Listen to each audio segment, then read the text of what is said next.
Novel audiobook karya Margate dengan judul Carmilla. Selamat mendengarkan. Bab 5. Carmilla diam saja melihat Faisal mempermainkan kunci kontaknya. "Suratmu sudah saya terima," katanya untuk kedua kalinya. "Ayahku sudah datang kemarin," kata Carmilla akhirnya. "Aku sudah tahu maksudmu kemari." Faisal tetap menunduk mempermainkan kuncinya. "Jadi, kapan kita buat perjanjian itu?" "Perjanjian?" tanya Faisal seraya mengangkat kepalanya.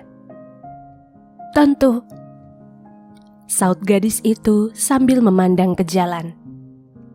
"Kau pikir aku mau menikah tanpa kertas yang menguatkan perjanjian kita? Engkau tidak percaya pada saya. Kalau kau tidak sudi menulis perjanjian itu, tidak mengapa. Aku akan kembali pada rencana semula. Anak ini akan kuberikan pada orang tuaku. Dan engkau tak akan berhak lagi datang-datang kemari, mengganggu aku." "Oh, jangan salah mengerti. Bukan saya tidak sudi membuat perjanjian secara tertulis. Tapi, tidak ada tetapi. Engkau suka membuatnya atau tidak?" "Baiklah, saya pasti akan membuatnya. Bagaimana bunyinya?" "Tidak peduli. Pokoknya tertulis di situ bahwa aku menikah dengan engkau cuma supaya anak ini punya ayah. Titik. Aku tidak terikat hubungan apa-apa dengan kau. Aku tidak akan tinggal bersamamu. Aku tidak akan menikah dengan engkau di gereja. Aku tidak akan menjadi istrimu. Dan segera setelah anak ini lahir, kita akan bercerai kembali dan anak ini kau ambil." "Sebaiknya anak itu kau pelihara. Dia lebih membutuhkan ibu daripada ayah." "Tidak. Bila engkau mau menikah denganku, anak ini harus kau ambil.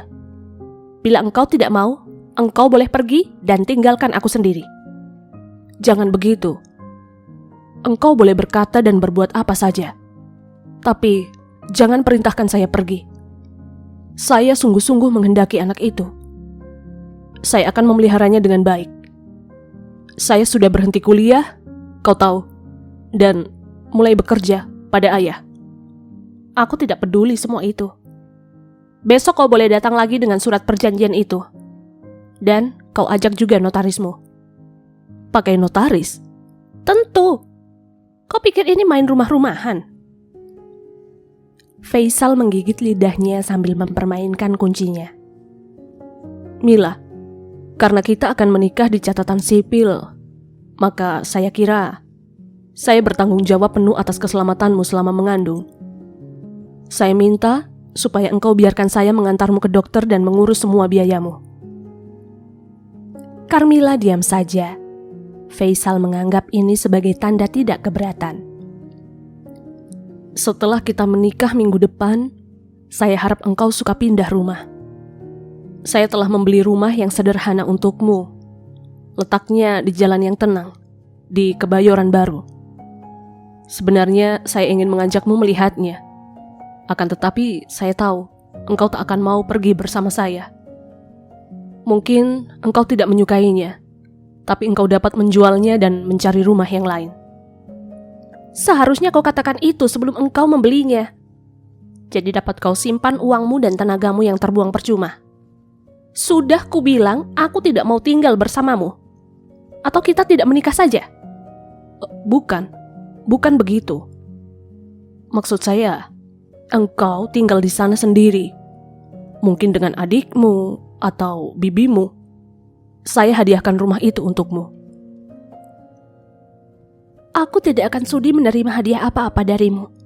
Dan sebaiknya rumah itu kau jual lagi. Aku akan tetap tinggal di rumah bibi, dan setelah melahirkan, aku akan kembali ke rumah orang tuaku." "Kalau begitu, baiklah saya mencarikan engkau. Jangan terlalu baik padaku," potong Carmilla dengan ketus. "Atau aku akan menyalah-artikan semua itu dan menolak untuk memberikan namamu pada anak ini. Bila engkau memang seorang yang sungguh-sungguh baik hati, ya, Bila engkau memang baik hati, aku tidak akan begini. Kau pikir aku mau menikah denganmu dengan segala bujuk rayumu yang busuk itu? Tidak. Aku cuma kasihan pada ayahku dan ayahmu. Dan aku mengingat hari depan anak ini. Anak yang tidak kuinginkan sama sekali. Anak yang telah menghancurkan hidupku. Tapi aku sendiri tidak sampai hati untuk menghancurkan hidupnya. Faisal merah padam. Digigitnya bibirnya sekeras-kerasnya untuk menahan gemetar dan diperhatikannya sulaman pada alas meja. Untuk beberapa saat, keduanya berdiam diri. Carmila ingin mengusirnya pulang, tapi tidak mendapatkan kata-kata yang cukup halus dan tepat. Gadis itu terlalu halus perasaannya, dan tidak sampai hati melihat Faisal merah padam terus-menerus. Tiba-tiba Faisal mengangkat mukanya. Carmila kaget. Untuk sejenak, keduanya saling berpandangan. Kemudian Faisal lekas-lekas mengalihkan pandangannya kepada lukisan pantai selatan yang tergantung di sebelah kiri. "Mila," katanya tanpa berani menoleh. "Saya mendengar dari ayahmu mengenai tunanganmu. Percayalah, sungguh mati saya amat menyesal. Maukah engkau membiarkan saya menerangkan segalanya kepada orang itu? Bila dia masih menyukaimu, saya akan membiarkan engkau pergi. Akan tetapi, bila dia menolak, demi Tuhan, saya tak akan rela orang lain menghinamu. Saya akan..." Carmila menggeleng keras-keras. "Menghinaku? Seumur hidup, belum pernah ada yang menghinaku sampai aku berjumpa denganmu." Faisal menjadi pucat. Bibirnya putih seperti lilin gereja. "Mila, maukah engkau melupakan yang telah lalu? Setiap kali engkau mengatakannya, saya merasa tersiksa." "Dan aku? Kau pikir engkau tidak menyiksaku dengan perbuatan itu?" Faisal menelan liur. Dia sungguh-sungguh takluk. Kesombongan dan kegarangannya tidak bersisa lagi. Dia merasa takut. Takut kehilangan Carmila dan anaknya yang berharga itu. Carmila meliriknya sebentar lalu mencibir. "Sekali lagi, aku mau bilang, kita menikah hanya karena anak ini. Dan hakmu cuma berkisar sekitar anak ini. Aku tidak mau bicara tentang tanggung jawab, karena aku tidak tahu apakah laki-laki semacam engkau mempunyai tanggung jawab. Engkau masih harus membuktikannya. Menjual obat perangsang dan obat bius, itu soal lain. Tapi mempergunakannya untuk menipu orang-orang, gadis-gadis hijau, tidak, aku tidak menganggap itu suatu tanggung jawab. Mengenai urusan pribadiku, kuharap engkau jangan mau tahu. Aku bisa mengurusnya sendiri." Carmila berhenti sebentar sambil membalas pandangan Faisal dengan liriknya yang tajam dan angkuh. "Nah," katanya menghela nafas, "bila tak ada lagi yang akan kau katakan, aku mau masuk ke dalam." Carmila duduk di sudut menanti giliran. Tadi pagi, Faisal mendaftarkan namanya dan dia mendapat nomor 5. Dokter itu memang banyak sekali pasiennya. Nomor 5 itu baru setengah 7 pagi. Faisal duduk di sebelah Carmila dengan tenang. Matanya menatap ke jalan. Sesekali Carmila meliriknya. Kadang-kadang ingin juga diajaknya laki-laki itu bicara. Tapi dia tidak tahu dari mana mesti mulai. Lagi pula, seringkali dia merasa malu melihat kesabaran dan perhatian Faisal yang berlebihan baginya. Hari sudah pukul 6 sore. Lalu lintas masih ramai. Semuanya tergesa-gesa hendak pulang, sebab udara mendung, angin agak kencang. Carmila melihat mobil-mobil itu tanpa perhatian.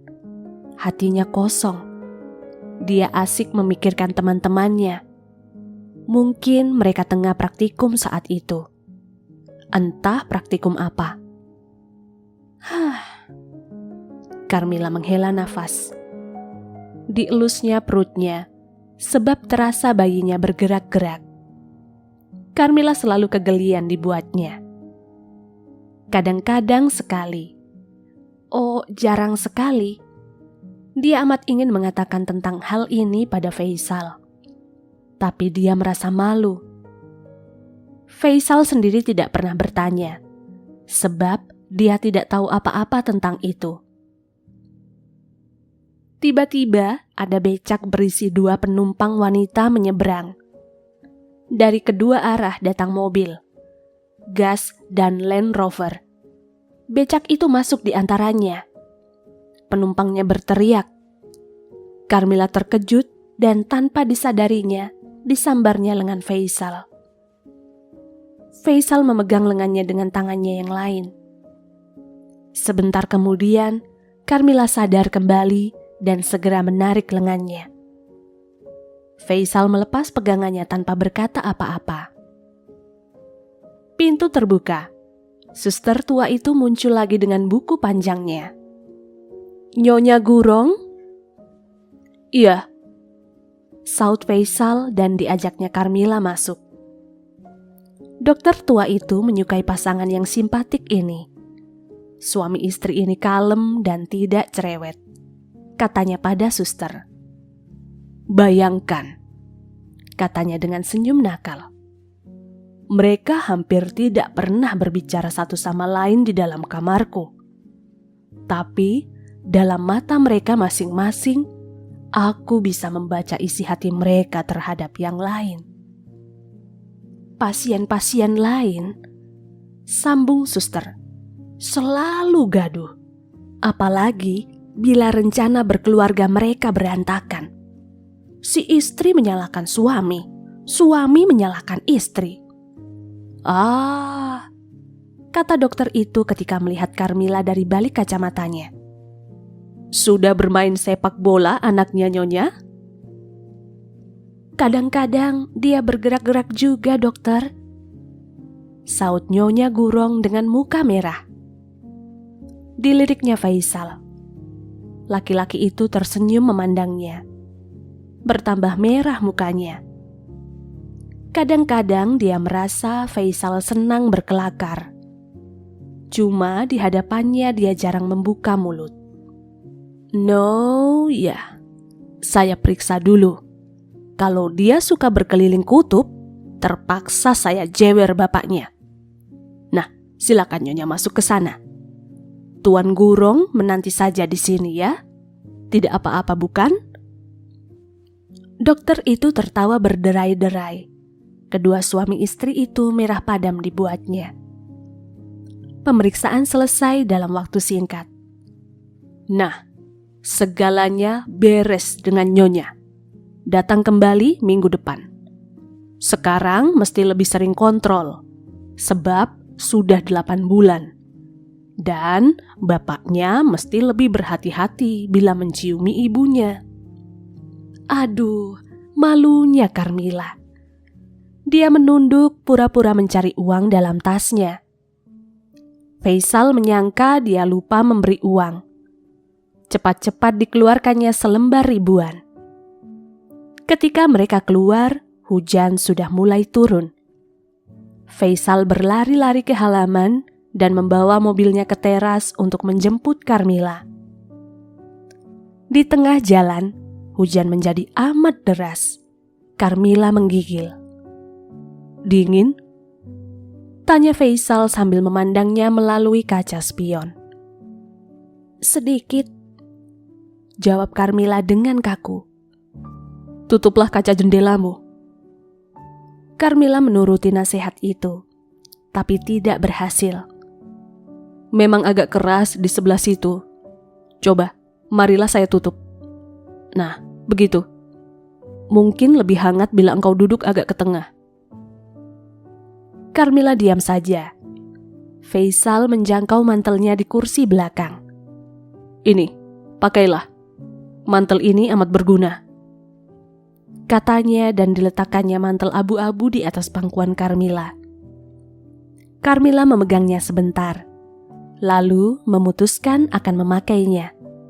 Dia betul-betul kedinginan. Setibanya di jalan veteran, Carmilla segera teringat bahwa hari itu tanggal 24 Desember. Toko-toko berpakaian Natal semua. "Aku belum mengaku dosa," katanya tiba-tiba. Faisal berpaling. "Saya antarkan engkau ke gereja," katanya dengan segera. Dan ketika Carmilla tidak membantah, diputarnya mobilnya di muka toko On, lalu kembali ke katedral. Barisan umat yang antre di muka ketiga kamar pengakuan itu tidak kalah panjangnya dengan barisan sandang pangan, menunjukkan bahwa manusia masih insaf. Mereka banyak menumpuk dosa. Meskipun Faisal seumur hidupnya belum pernah masuk ke dalam gereja, dia tidak tampak canggung. Mereka berlutut sama-sama.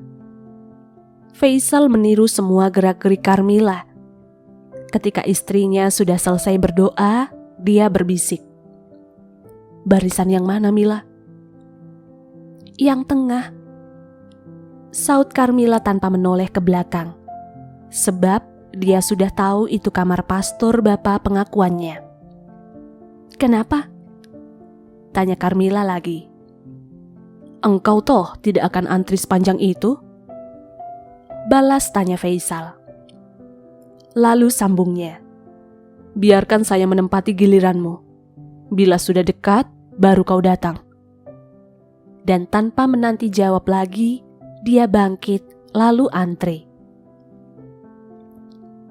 Carmilla berdoa terus dengan mata berkaca-kaca. "Bunda," katanya dalam hati, "bila Tuhan sendiri mengampuni pendosa-pendosa yang sungguh-sungguh bertobat, mengapa saya tidak? Mengapa? Mengapa saya harus mendendam sakit hati? Mengapa saya menyiksa orang lain? Oh Bunda, tolonglah supaya saya boleh rendah hati dan lemah lembut.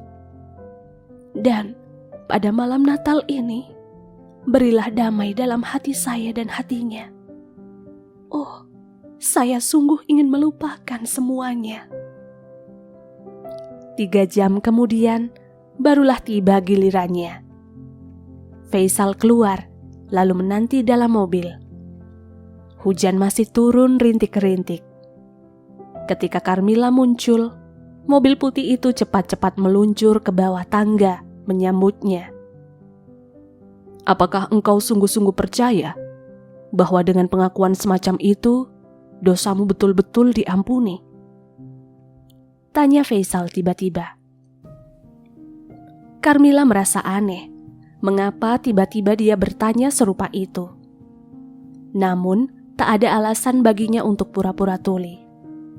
"Tentu. Dosa macam apa saja yang diampuni?" "Hah? Dosa apa?" "Segala dosa. Dosa kecil maupun dosa besar." "Bila orang membunuh?" "Juga. Dengan syarat dia sungguh-sungguh menyesal akan dosanya dan bertobat, dan berjanji tidak akan mengulanginya lagi." "Jadi, pembunuh yang dihukum mati itu juga mungkin diampuni dosanya?" "Tentu saja, asal dia bertobat dan mengakui dosanya pada Allah. Hukuman mati itu kan cuma dari bumi. Tapi, mengapa engkau tiba-tiba menanyakan hal-hal ini?" Faisal cuma tersenyum melirik Carmilla dengan muka merah. Wajahnya yang putih dan tampan itu kemerah-merahan. Sekonyong-konyong Carmilla tertawa melihatnya. Inilah pertama kali Faisal melihat Carmilla tertawa riang di hadapannya. "Mengapa engkau tertawa?" Carmilla sendiri tidak tahu mengapa dia tertawa. Di rumah Bibi, didapatinya Bibi tengah asyik menghias kandang Natal bersama Susi yang bermalam di situ menemani kakaknya. Faisal bersiul melihat gadis cilik itu. Susi yang berusia 10 tahun itu adalah buah hati Faisal dan gadis itu sendiri amat menyukainya. "Halo," katanya seraya jongkok di sampingnya. Susi tersenyum malu-malu sambil memperlihatkan palungan Yesus kepadanya. "Saya bantu ya, Bi?" Bibi tertawa tanpa berkata apa-apa. Faisal segera duduk di lantai dan tak lama kemudian, berdua dengan Susi, dia sudah asyik dengan kandangnya. Bibi memperhatikan sebentar kerjanya, lalu pergi meninggalkannya dan mulai mengeluarkan pohon Natal dan mainan-mainannya dari lemari. Dari kamar, Carmilla dapat mendengar suara adiknya sebentar-sebentar bergurau dan tertawa dengan Faisal. Di hadapan cermin, dibukanya bajunya pelan-pelan. Perutnya sudah amat gendut, mirip pembawa tambur yang berjalan gontai keberatan. Carmilla tidak tahu mesti tersenyum atau marah-marah. Dia tidak merasa bahagia, tidak juga merasa tidak bahagia. Suratnya pada Edo sudah dibalas. Tunangannya menyatakan akan tetap setia padanya meskipun dia hancur lebur sekalipun. Tapi Carmilla tidak merasa girang setengah mati menerima berita itu. Pada Faisal, tidak pernah dikatakannya apa-apa yang menyangkut Edo dan dia. Carmilla mengambil dasternya yang tergantung di belakang pintu lalu mengenakannya. Kemudian dia duduk di muka cermin pemberian Faisal, lalu mulai menyisir dengan sisir pemberian Faisal. Diurainya rambut yang tersasak rapi itu, dibiarkannya jatuh ke bahu. Tiba-tiba masuk ke kamarnya alunan lagu dari radio di bawah. Dia tidak tahu judulnya, cuma dia ingat Faisal pernah menyiulkannya sekali ketika disangkanya tak ada orang di dekatnya. Alunan nadanya penuh kesedihan dan ratapan. Carmilla termenung di muka cermin sambil memegang sehelai pita merah. Sayang dia tidak dapat menangkap kata-katanya. Pasti menceritakan tentang sebuah kasih yang putus setengah jalan. Kalau dia tidak seangkuh itu, tentu dapat ditanyakannya pada Faisal. Tapi, siapuh, takkan pernah dia mau beramah tamah dengan bajingan. Nanti makin bertambah besar kepalanya. Tiba-tiba pintu terbuka. Lalu Susi masuk diikuti Faisal. Carmilla menjadi gugup. "Mau apa kemari?" tegurnya pada Susi. Tapi sebenarnya ditujukannya pada orang di belakang Susi. Dipandangnya mereka lewat cerminnya. Susi tengah tertawa-tawa. Faisal memandangnya sambil tersenyum kecil. "Ayo keluar." Susi menari-nari sekeliling kakaknya. "Aku atau dia?" tanyanya dengan nakal sambil menunjuk Faisal. Carmilla diam saja. Digigitnya bibirnya. Mengusir suami keluar kamar. Dan Faisal begitu manis, berdiri diam seperti patung di kaki tempat tidur. Oh, dia sama sekali tidak berbahaya. Tanpa berkata apa-apa, diikatnya rambutnya dengan pita merah. Dia tahu, Faisal memperhatikannya dari dalam cermin. "Mila, kalau tidak ada perlu lagi, saya mau pulang. Besok pagi, saya jemput engkau ke gereja jam 6. Carmilla mengangguk. "Saya juga, jemput," kata Susi seraya menarik-narik kemejanya. "Iya, engkau juga." Mereka berdua turun. Susi masih juga tertawa-tawa. Ketika Carmilla turun hendak makan, Susi masih asik dengan pohon Natalnya. "Kak, ada hadiah dari Abang Faisal di kamar Bibi," baru boleh dibuka jam 12. Dan dia tertawa. Pukul 12 tepat, Carmilla membuka hadiahnya. Sebuah arloji dan sebuah cincin bermata hijau. Susi memperhatikannya dengan sangat ingin tahu. Dia mendapat dari Faisalnya sebuah boneka yang hampir semeter tingginya.